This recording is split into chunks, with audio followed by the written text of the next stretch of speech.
Very good evening. कैसे हैं आप लोग? मैं एबी सर करिज्मेटिव इंग्लिश से, और आज का टॉपिक ग्रामर का काफ़ी इम्पॉर्टेंट है। आज हम लोग formation of time and tense पढ़ने वाले हैं। तो सबसे पहले हम लोग ध्यान देंगे कि टेंस क्यों पढ़ना चाहिए। तो टेंस क्यों पढ़ना चाहिए, क्योंकि जनरली हम लोग को जो भी हम बात करते हैं और जो भी हम वार्तालाप करते हैं वो जनरली हम टेंस में करते हैं, चाहे वो प्रेजेंट हो, चाहे वो पास्ट हो, चाहे वो फ्यूचर हो। तो उसको बोलने के लिए जैसे हम हिंदी में बोलते हैं तो जाहिर सी बात है जो भी मैं बोल रहा हूँ वो कोई टेंस है, और जो भी मैं समझा रहा हूँ वो कोई टेंस है। तो ठीक उसी प्रकार से अंग्रेजी में उसको समझने के लिए पहले एक चीज़ को जानना है, टाइम और टेंस जो होता है। टेंस में टाइम का एक बहुत बड़ा और अहम भूमिका होता है, तो उसको समझना है। तो सबसे पहले इस धरती पर टेम्पस नाम एक वर्ड है, टेम्पस से टाइम आया और टाइम से टेंस बना। तो टेंस क्यों पढ़ना चाहिए, आइए देखते हैं। जैसे मान लीजिए कि हम यहाँ पे खड़े हैं, अभी जितना भी टाइम हो रहा है हम खड़े हैं, तो ये हमारा प्रेजेंट टेंस है। ठीक है, हम कहाँ थे? तो सुबह देखिए, जो सुबह था वो मेरे लिए प्रेजेंट था, लेकिन आज अभी वो सुबह मेरे लिए पास्ट बन चुका है, और जो आने वाला कल होगा सुबह वो हमारा फ्यूचर होगा। ठीक है, तो ये हमारा फ्यूचर होगा। यानी सर्किल याद रखिएगा कि हम पास्ट से प्रेजेंट में जाते हैं और प्रेजेंट से फ्यूचर में चले जाते हैं। तो जाहिर सी बात है पहले हम प्रेजेंट की बात करेंगे, क्योंकि हमें ज़िंदगी में सबसे पहले क्या मिलेगा? प्रेजेंट मिलेगा। और प्रेजेंट मिलने पर हम उसको समझने का कोशिश करेंगे कि प्रेजेंट कैसे समझा जाएगा। तो यहाँ पे हम लोग बात करते हैं past tense, present tense and future tense. मैं इसको बहुत तोड़ के पढ़ाने वाला हूँ और बहुत अच्छे तरीके से पढ़ाने वाला हूँ, और आपका जो नॉलेज है वो काफ़ी अच्छे से बेहतरीन तरीके से आप इसको अपने दिमाग में समाहित करेंगे, और आप आने वाले समय में बहुत अच्छे तरीके से टेंस को समझ पाएंगे, और आप अंग्रेजी बोलने में और लिखने में काफ़ी सक्षम होंगे अगर आप मेरी बात को दिल से समझते हैं और शुरू से लेकर अंत तक ये वीडियो को देखते हैं। और अगर कोई परेशानी होती है तो आप मुझे कमेंट सेक्शन में आप अपना प्रॉब्लम्स मुझे डाल सकते हैं। तो आइए यहाँ पे हम देखते हैं, एक सर्किल देखते हैं। मान लीजिए कि यह एक सर्किल है, ठीक है, और इस सर्किल में इस धरती पर 4 धर्म होते हैं, हिंदू, ठीक है, मुस्लिम, सिख और ईसाई। ठीक है, कहते हैं कि हिंदू, मुस्लिम, सिख, ईसाई आपस में है भाई भाई। खैर आजकल का माहौल जैसा चल रहा है तो आप देख ही रहे हैं, लेकिन हमारा मैसेज यही है कि हम सारे धर्म के लोग एक हैं और एक दूसरे के लिए खड़े रहते हैं। तो इसलिए धर्म से ऊपर उठकर बात करनी चाहिए, क्योंकि अगर हम किसी को मदद करेंगे तो वो भी हमें मदद करेगा। धर्म चाहे जो भी हो, फ़र्क नहीं पड़ता है, हम सबके अंदर खून एक ही रंग का बहता है। खैर, तो चलिए आगे बात करते हैं कि हिंदू जो है वो पूजा करता है मंदिर में, मुस्लिम जो है वो पूजा करता है मस्जिद में, और सिख जो है वो पूजा करता है गुरुद्वारा में, और ईसाई जो है वो पूजा करता है चर्च में यानी गिरजाघर में। तो जरा एक बात बताइए कि हिंदू जो मंदिर में पूजा करता है, क्या उसका नियम मुस्लिम जो मस्जिद में पूजा करता है उसका नियम एक होता है? तो आपका जवाब होगा नहीं, अलग होता है। तो यहाँ पे ध्यान से जरा देखने वाला बात है कि हिंदू ने पूजा किया मंदिर में, तो इसका एक अलग नियम है, अलग नियम है। कह दीजिए कि नहीं है, अलग नियम है। ठीक उसी प्रकार से मुस्लिम ने पूजा किया मस्जिद में तो उसका अलग नियम है, सिख ने किया गुरुद्वारा में तो उसका अलग नियम है, और ईसाई ने किया चर्च में तो उसका अलग नियम है। तो एक बात बताइए, ये सारे नियम अलग अलग क्यों हैं?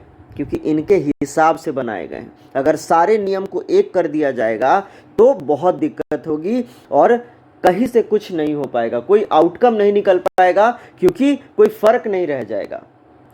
याद रखिएगा, तो हर व्यक्ति का नियम अलग अलग होता है, हर धर्म का नियम अलग अलग होता है, चाहे बॉटम लाइन एक क्यों ना हो। हम सारे इस, देखिए ये वृत्त को मैंने बना दिया, ये सर्किल मैंने बना दिया, ये विश्व को मैंने गोल करके घेर दिया, ये वर्ल्ड है, ये ग्लोब है, सारे धर्म इसी पर हैं, एक ही तरीके से हैं लेकिन अलग अलग है। तो ठीक उसी प्रकार से मैंने ले लिया हिंदू को, तो हिंदू जो मंदिर में पूजा करता है, इसका नियम है कि ये कहता है कि मेरे घर में जब आइएगा, चूंकि हम बात कर रहे हैं सबसे पहले धरती पर क्या मिलता है, तो प्रेजेंट मिलता है, तो हम बात कर रहे हैं प्रेजेंट टेंस के। इस सर्किल को हम बना देंगे प्रेजेंट टेंस। ध्यान से देखिएगा, ये मेरा बनाया हुआ फॉर्मूला है और इससे आपको बहुत फायदा मिलने जा रहा है। तो प्रेजेंट टेंस का सर्किल ले लिए। सबसे पहले हमें हिंदू मिला, तो हिंदू कहता है भैया मेरा है घर मंदिर और मेरे घर में आओगे, तो मेरा नियम है कि मेरे घर में आओगे तो वाक्यों के अंत में लगाना होगा ता है, ती है, ते है। और अंग्रेजी में जब मुझे बनाओगे तो मेरे सब्जेक्ट के साथ या तो तुम V1 लगाओ, चूंकि V1 जो होता है बेटा वो क्या होता है, मैंने पहले भी पढ़ाया है, प्लूरल होता है, और V5 जो होता है वो सिंगुलर होता है। इसीलिए यहाँ पे दो तरह के वर्ब आते हैं, जैसे राम होगा तो गोज लगाएंगे, राम एंड श्याम होगा तो गो लगाएंगे। और हेल्पिंग वर्ब के रूप में क्या आता है, तो डू डज। और मैंने बताया था अपने पिछले वीडियो में कि डू डज डिड के बाद हमेशा V1 आता है।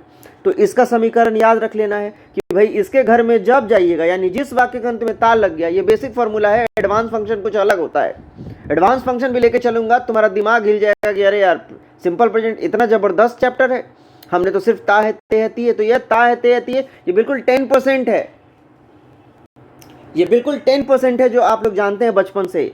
असली ग्रामर तो अब इसके बाद शुरू होगा ना। तो बात करते हैं, तो ये कहता है कि भैया मेरे घर में आओगे, यानी आज के बाद जिस वाक्य के अंत में तुमको ता है, ते है, ती है दिखाई दे, समझ लेना या तो उसमें V1 आएगा या तो उसमें V5 आएगा। और अगर हेल्पिंग वर्ब के रूप में उसमें इस्तेमाल करना है तो या तो डू या तो डज। जैसे राम बाजार जाता है तो Ram goes to market, Ram बाजार नहीं जाता है, Ram does not go to market. क्या राम बाजार जाता है, does Ram go to market. क्या राम बाजार नहीं जाता है, does Ram not go to market. Ram क्यों बाजार जाता है, why does Ram go to market. Ram क्यों बाजार नहीं जाता है, why does Ram not go to market. तो आप इससे खेल सकते हो, बना सकते हो, ये बेसिक है। तो अब यहां से जब हिंदू, मान लीजिए कि आप मुसाफिर हैं, आप यहाँ खड़े हैं, तो आपने समझ लिया कि भैया यहाँ पे इसका रूल ये है। अब जब ये यहाँ जाता है तो मुस्लिम कहता है कि भैया मेरे घर पे आए हो तो मेरे हिसाब से चलो। अब आदमी वही, लेकिन समीकरण बदल जाएगा। अगर यहाँ है राम बाजार जाता है तो ये कहता है मेरे घर में आओगे तो लगाना होगा रहा है, रही है, रहे हैं। तो हो जाएगा राम बाजार जाता है तो यहाँ हो जाएगा राम बाजार जा रहा है, और इसका हो जाएगा Ram is going to market. थोड़ा और आगे बढ़ते हैं। अब सिख कहता है कि भैया मेरे घर में आओगे, तो सिख यहाँ गुरुद्वारा में जाते हैं। और याद रखिएगा गुरुद्वारा में जाने का मतलब होता है कि आपको टाइम स्पेंड करना पड़ता है। एक गुरुद्वारे में पूजा करना तभी सफल होता है जब आप गुरुद्वारे में पूजा करके उसका लंगर खाते हैं, और लंगर खाने में समय लगता है। तो याद रखिएगा, यानी सिख के यहाँ यानी 3 नंबर में जब भी आप जाइएगा उसके घर में तो वहाँ पे टाइम आपको स्पेंड करना होगा, और टाइम नहीं लगाइएगा तो ये समीकरण काम नहीं करेगा। यानी गुरुद्वारा 3 नंबर कहता है कि भैया मेरे घर आओ तो समय लेकर आओ। और ध्यान से देखिएगा, जब आप समय में, मैं यहाँ पे आपको समझा देता हूँ कि जब आप समय, अभी मैंने आपको बताया है सेकंड नंबर में कि मुस्लिम वाले घर में क्या होता है, रहा है, रही है और रहे हैं।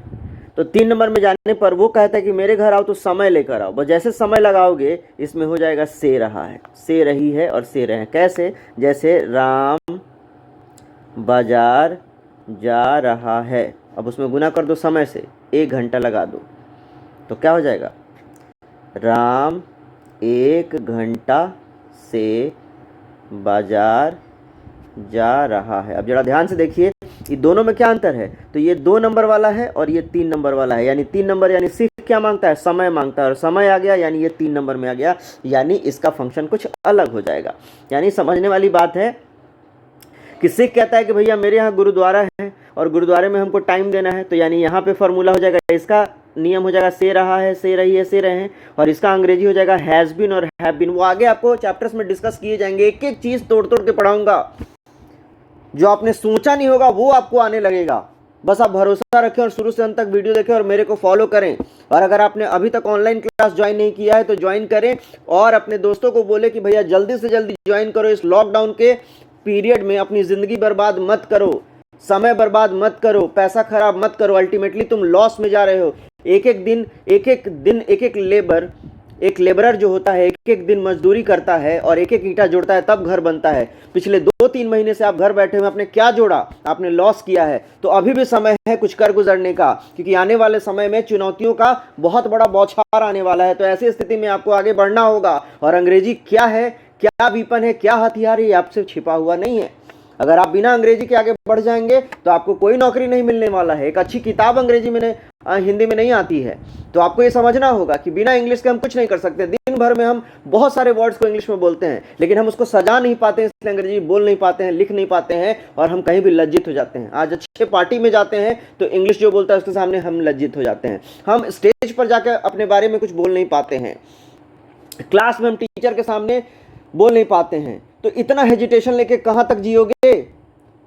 कल को नौकरी करनी है, ज़माने में आगे बढ़ना है, शादी होगी, बच्चे होंगे, कैसे मेंटेन करोगे खुद को? तो इसलिए तुमको अंग्रेजी जानना ज़रूरी है। एक अच्छा नौकरी चाहिए, और एक अच्छे नौकरी के लिए आपको इंग्लिश जानना बहुत ज़रूरी है। याद रखिए, फिजिक्स, केमिस्ट्री, मैथमेटिक्स एक समय पे जब नौकरी होगी तो आप उसके बाद उसका प्रयोग छोड़ देंगे, लेकिन अंग्रेजी मरते दम तक आपके साथ रहेगा। जब तक आप मरेंगे तब तक अंग्रेजी आपके साथ रहेगा। कल को कोई भी अच्छी मीटिंग होगी, इंग्लिश चाहिए। कल को कोई भी सेमिनार होगा, इंग्लिश चाहिए। कल को कोई भी पब्लिक मास में आपको बोलना है, इंग्लिश चाहिए। तो उसके बिना कुछ नहीं हो सकता है। a+b² बूढ़े हो जाने पर कोई फर्क नहीं पड़ेगा, लेकिन जिंदगी में हमेशा बूढ़े भी हो जाएगा तो आप इंट्रोड्यूस कीजिएगा तो बोलेगा, hi my name is this and I am from this and today I am here to explain something. तो जो भी बोलना है बोलो यार, लेकिन बिना अंग्रेजी के कुछ नहीं होने वाला है।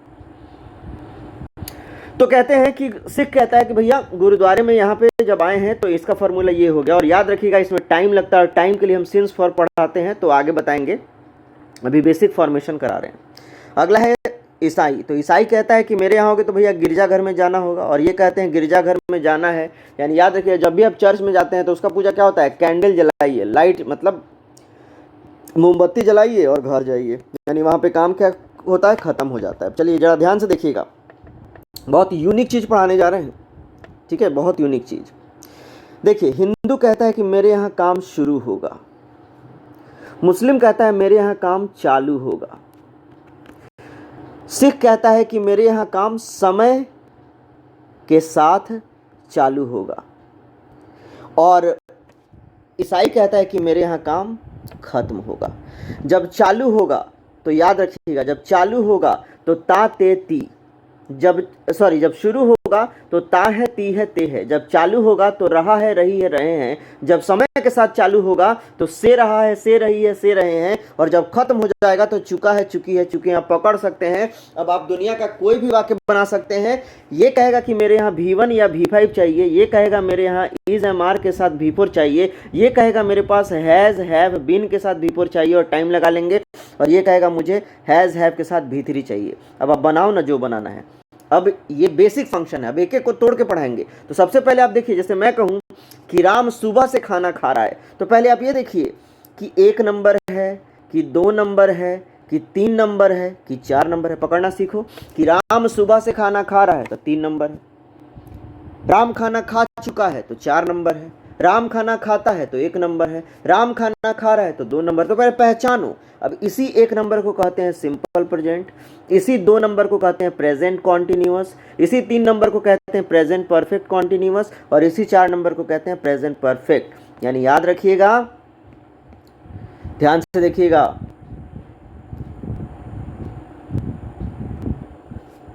यानी simple present plus present continuous plus present perfect continuous और प्लस प्रेजेंट परफेक्ट। इसका फॉर्मूला होगा ता है ती है ते हैं, इसका फिर हो जाएगा रहा है रही है रहे हैं, इसका हो जाएगा से रहा है से रही हैं, इसका हो जाएगा चुका है चुकी है चुके हैं। अब यहाँ पे क्या आएगा? तो V1 या V5। यहाँ पे क्या, इसमें हेल्पिंग वर्ब क्या आएगा? डू या डज। और याद रखिएगा, डू डज के बाद हमेशा V1 आएगा। इसमें आ जाएगा इज एम आर के साथ क्या आ जाएगा? V4 आ जाएगा। यहाँ पे क्या आएगा? तो हैज़ बीन या हैव बीन, और इसके साथ क्या आएगा? V4। और इसमें याद रखिएगा टाइम लगाना ही लगाना है, और टाइम के लिए क्या लगा देंगे? सिंस या फॉर। ये आगे पढ़ाएंगे कैसे लगाया जाता है। और इसमें क्या हो जाएगा? तो हैज़ हैव के साथ वर्ब का तीसरा रूप लगा दीजिए। तो ये क्रिएशन हो गया। इस टोटल का नाम दे देंगे प्रेजेंट टेंस। यानी प्रेजेंट टेंस के कितने भाग? तो प्रेजेंट टेंस के 4 भाग। कौन कौन? तो simple present, present continuous, present perfect continuous और प्रेजेंट परफेक्ट। यानी पहला कहता है कि मेरे घर में आइएगा तो ता है ते है ती, जैसे मेरे पिताजी मुझसे प्यार करते हैं, यानी 1 number simple present, 2 number present continuous, 3 number present perfect continuous, 4 number present perfect. कई किताब में आपको देगा प्रेजेंट परफेक्ट यहाँ पे दे देगा, लेकिन समीकरण जरा समझिएगा। मेरे पिताजी मुझे प्यार करते हैं, 1 नंबर। मेरे पिताजी मुझे प्यार कर रहे हैं, 2 नंबर। मेरे पिताजी मुझे बचपन से प्यार कर रहे हैं, 3 नंबर। मेरे पिताजी मुझे प्यार कर चुके हैं, 4 नंबर। यानी ये चारों को मिला देंगे तो ये प्रेजेंट टेंस बन जाएगा, और चारों का फॉर्मूला आपको यहाँ पे सिखा दिया। इस डायग्राम को दिल से उतार लीजिए, और इसके बाद हम आपको अब शुरू करने वाले हैं फंक्शन सिंपल प्रेजेंट का, यानी अब आपको रियलिटी में पढ़ाई होगी टेंस का। ये तो मैंने एक छोटा सा डेमो दिया है कि आपको टेंस समझ में आ जाए। ठीक इसी का उल्टा कर देंगे तो पास्ट बन जाएगा, और इसी को आगे बढ़ा देंगे तो फ्यूचर बन जाएगा। यानी पास्ट का भी एक सर्किल बनेगा, फ्यूचर का भी एक सर्किल बनेगा, उसका भी 4 भाग समझाएंगे, इसका भी 4 भाग समझाएंगे, लेकिन पहले प्रेजेंट को तोड़ के समझाएंगे। और पहला प्रेजेंट जो है सिंपल प्रेजेंट आपका अगला टॉपिक हमारा होगा। ठीक है, तो उम्मीद करते हैं कि आज का क्लास यहाँ तक आपको काफ़ी अच्छे से समझ में आ गया होगा। इसका फेयर कर लेंगे एक A4 पेपर पे, एक A4 पेपर पे, या एक बड़ा सा ड्राइंग बोर्ड ले लेंगे। उस पर आप इसका साइकिल जो मैंने बनाया उसको बनाकर अपने स्टडी टेबल के सामने लगा देंगे कि बार बार नज़र पड़ेगा तो आपको टेंस पे बार बार फंक्शन उसका याद रहेगा, और जैसे फंक्शन याद रहेगा आप और बेहतर बनते चले जाएंगे, और बार बार बेहतर बनते चले जाएंगे तो आपको अंग्रेजी बोलने में, लिखने में आसानी हो जाएगी, और फिर आप देखते जाएंगे कि कितना मज़ा आने वाला है। ठीक है, तो अभी तक अगर कोई एडमिशन नहीं लिया है और लगता है कि उसको घर बैठे ज़िंदगी बर्बाद कर रहा है, तो याद रखिएगा अभी भी टाइम है, कुछ नहीं बिगड़ा है। सेकेंड बैच शुरू हो चुका है। मात्र 1499 रुपया पे करके आप हमारे ऑनलाइन क्लास को ले सकते हैं। इसमें स्पोकन ग्रामर सब दिया जाएगा, और क्लास खुलने के बाद भी आप कंटिन्यू कर सकते हैं। हमारा ऑनलाइन अब कभी बंद नहीं होगा, ऑनलाइन क्लासेस हमेशा चलेंगे। ठीक है, तो आप बिल्कुल निश्चिंत होकर इसको प्रमोट करें, अपने दोस्तों को बताएं, और बताएं कि हाँ ऐसी पढ़ाई भी है धरती पर जिससे ज़िंदगी बदल सकती है। अगर यकीन आए तो मेरे यूट्यूब चैनल पर जाएँ, करिज्मेटिव इंग्लिश बाय एबी सर, वहाँ पर जाकर शुरू से लेकर अंत तक डेमो देखें, और आप कहने पर विवश हो जाएंगे कि हाँ मुझ में बदलाव आया है। यानी याद रखिएगा, इधर उधर पढ़िएगा तो लंग्रेजी, और मेरे पास पढ़िएगा तो अंग्रेजी। धन्यवाद।